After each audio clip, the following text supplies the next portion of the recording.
کے مطابق حکم نہ دے تو ایسے ہی لوگ کافر ہیں۔ اور ہم نے ان لوگوں کے لیے تورات میں یہ حکم لکھ دیا تھا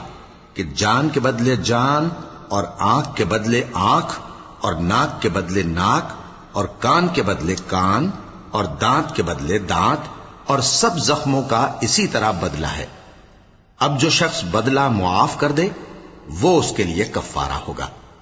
اور جو اللہ کے نازل فرمائے ہوئے احکام کے مطابق حکم نہ دے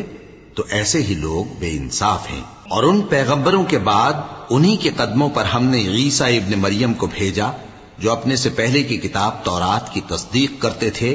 اور ان کو انجیل عنایت کی جس میں ہدایت اور نور ہے، اور تورات کی جو اس سے پہلی کتاب ہے تصدیق کرتی ہے، اور پرہیزگاروں کو راہ بتاتی اور نصیحت کرتی ہے۔ اور اہل انجیل کو چاہیے کہ جو احکام اللہ نے اس میں نازل فرمائے ہیں اس کے مطابق حکم دیا کریں۔